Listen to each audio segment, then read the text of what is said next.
రామాయణంలో మనకు నాలుగవ భాగం కిష్కింధకాండం.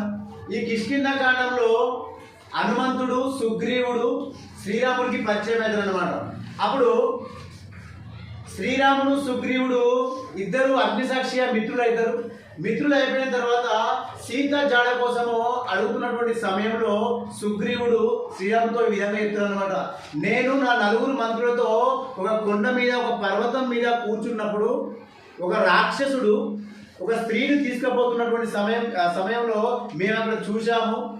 అప్పుడు ఆ స్త్రీ అయ్యో రామ అయ్యో లక్ష్మణ అని గట్టిగా అరిచింది. మమ్మల్ని చూసి ఒక నగలముటను కూడా మా దగ్గర పడేటటువంటి విధంగా విసిరి పడేసింది అని చెప్పిన సమయంలో ఆ నగలను తెచ్చి శ్రీరామునికి చూపిస్తాడు సుగ్రీవుడు.